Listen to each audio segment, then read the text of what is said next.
Hello, everybody. How we doing? Good. Is that Aaron? How was practice then? And who was there? It was all right. And who was there? Who wasn't? Everybody was there. Everybody was in attendance. Um, Gary did not practice. Malachi did not practice. Everybody else practiced. I mean, OG was out there. That's one obviously you're asking about. He was out there going through stuff. I mean, there was no live contact today, so he was able to do that. I think he's getting a little closer to playing, so we'll see what happens. I don't really know what that means, but he was out there today and he went through everything. We'll see. Pardon me? I don't think so. I mean, again, he hasn't done much, and hasn't done much live at all, but we'll see. Never know. Do you have to, like, with OG, is it a meeting, when you gotta get the agents and management and you and everybody together before this happens, or is it just, are you at the point now where it's just like, okay? No, I mean, I think we're at the point where we're trying to get it to the floor in the best possible situation. I mean, if they say, well, yeah, okay, he feels like he can play, there's still a physical conditioning, those things to take under consideration. I think instead of going out for first time, you're kind of going out in a month is live action, but with all the games, it's hard to find that. But we can conjure up, maybe not 5-on-5, but we can conjure up some other things to get him some physical activity for sure. With only 10 games left in the season, though, is there not a rush to get him back so we can get a couple games in before the postseason arrives, kind of thing? Yeah, I mean, for sure. I think he would need more than a couple, right? So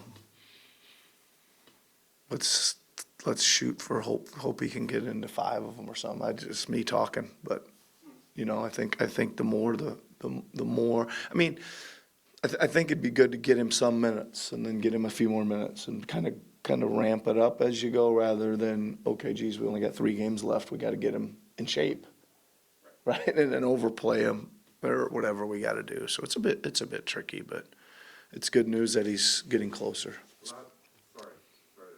It's okay. Last week you said that OG was due for another checkup. Has he had that? He must have, because he went out on the court today, yeah.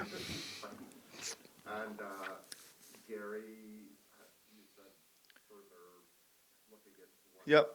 Yeah, so that turned out to be better news than we were possibly thinking. The first initial x-ray was clear, but then they weren't quite sure, so they wanted to do another one, and that one came back clear as well. So that turned out positive as far as the outcome. Yeah. And so it will be pain tolerant. Yeah, still very, very sore. I know that much, and bothering him quite a bit. Going into these last 10, you say you look at the standings a lot and you know what's going on around you, above you, and below you. How interested are you to see how you guys react to the very first stretch run for a lot of these guys on the team?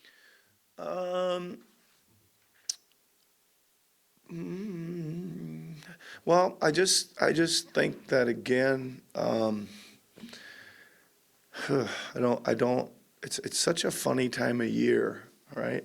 Like, I think there's some teams that are playing like they gotta win every game because they need to make the playoffs or get something sorted out, a home court or something, and then there's some teams that aren't. So it's such a funny time of year to try to put too much stock into it. Again, for me, I thought we would just had a hell of a run.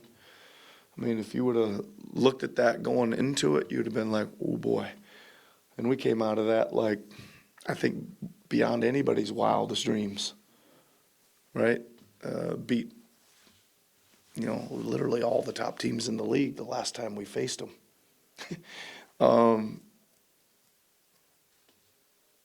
I just want to keep building and keep playing and not get too caught up in like what's coming. I would say this again. I mean, like if the playoffs started tomorrow, I feel like we're ready, right? I feel like we've seen enough and we've been through enough close games and coverages and playing against this kind of guy and that kind of guy and this kind of guy. I feel like we've experienced enough and we're ready. So I don't want to sit here and say, oh my God, this is like we got to cram for this. Oh my God, I'm not into that. I'm ready to just keep trying to play good each night as it comes and feel like we're ready. You don't see it as vital to get to 6? Well, I don't see it as vital, Doug. I do see it as I really hope this team gets in the playoffs. Right? I really, really think we need to experience that, like a series and the prep and the toughness and all that stuff that I think it'd be a really big building block for this team to be able to go through that. However you get to it. However we get to it, yes. Fred was talking about the options for these last 10 games going into the playoffs and what best serves, his purposes and obviously yours. What, do you have a plan in terms of how he can be used and still be fresh or fresher come Not at this moment.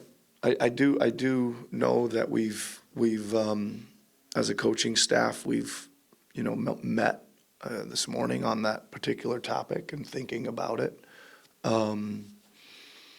Haven't really mapped it out yet, exactly how it may look. I think it may be partially determined on his feelings and thoughts and how he feels. And, it's just one of those things, Mike, that you lay out the plan and then the second you do it, something happens where you're crimpling that plan up. So I guess it's always good to be prepared and put your best case scenario out there. But I don't see it as critical because usually there's a bump in the road that changes that somehow. Do you see a scenario where he plays 10? No, I do not. He said the other night that his default is always, I'm gonna play until somebody tells me not to.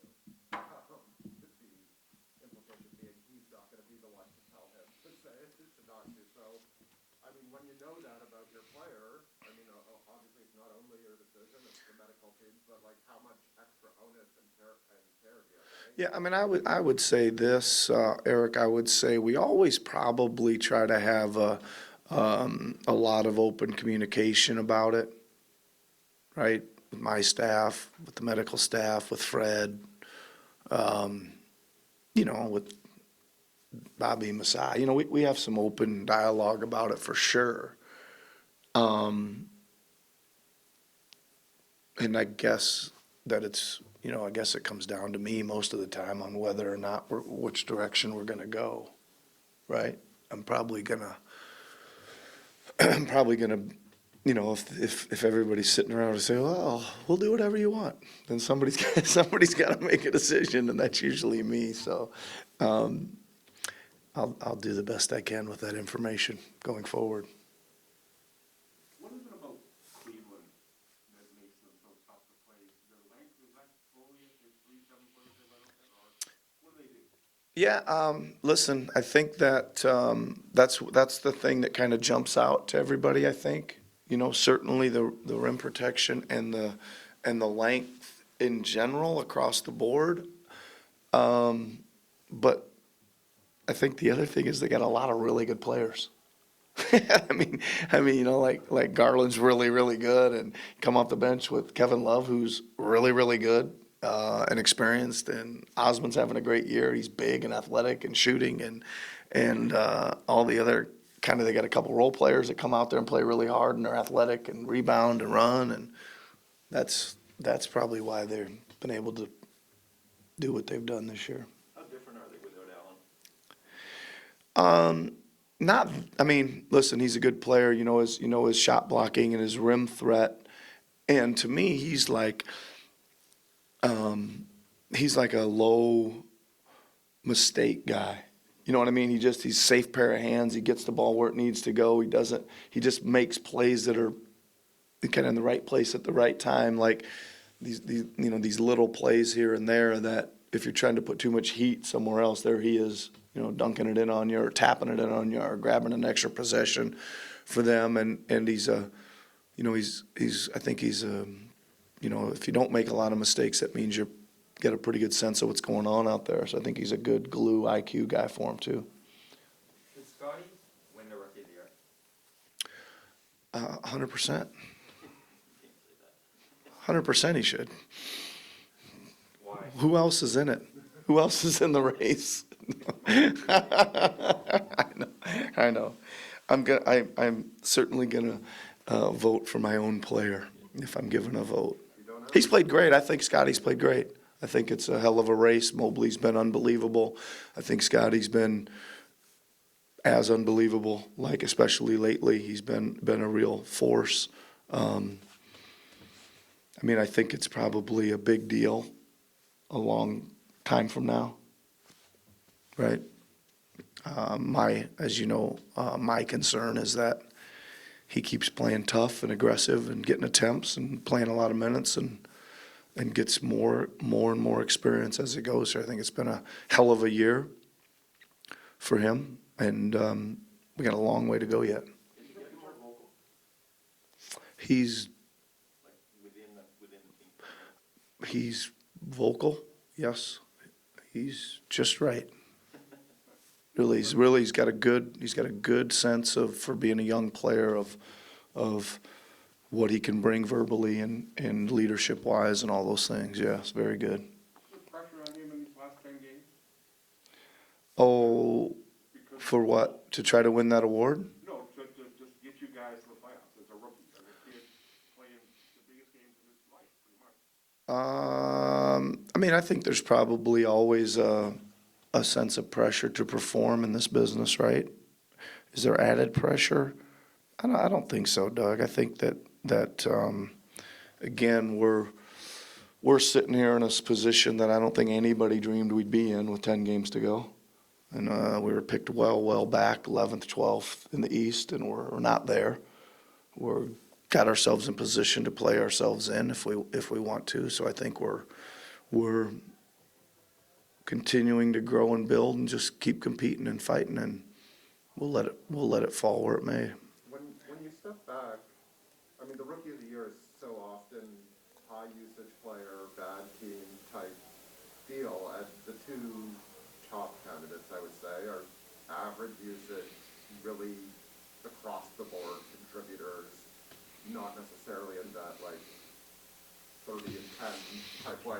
They do that sometimes. Is that as a coach, as a fan of basketball, is that encouraging to you? Is it interesting to you? How do you feel about that? No, I know what you're saying. Usually, first of all, that, the teams that end up with the picks, are well out of contention, right? That contributes to that, and they're in super speed up development mode with those guys, and they do give them a lot of the chances and attempts and all those kind of things. Listen, I think they're both really good players. They do a lot of things, right? They're not just scorers. They're in fact, it's probably down the list on the things that make them up as a player, both guys. So, both really good basketball players. I think that's good. All around basketball players. I think that's cool to see.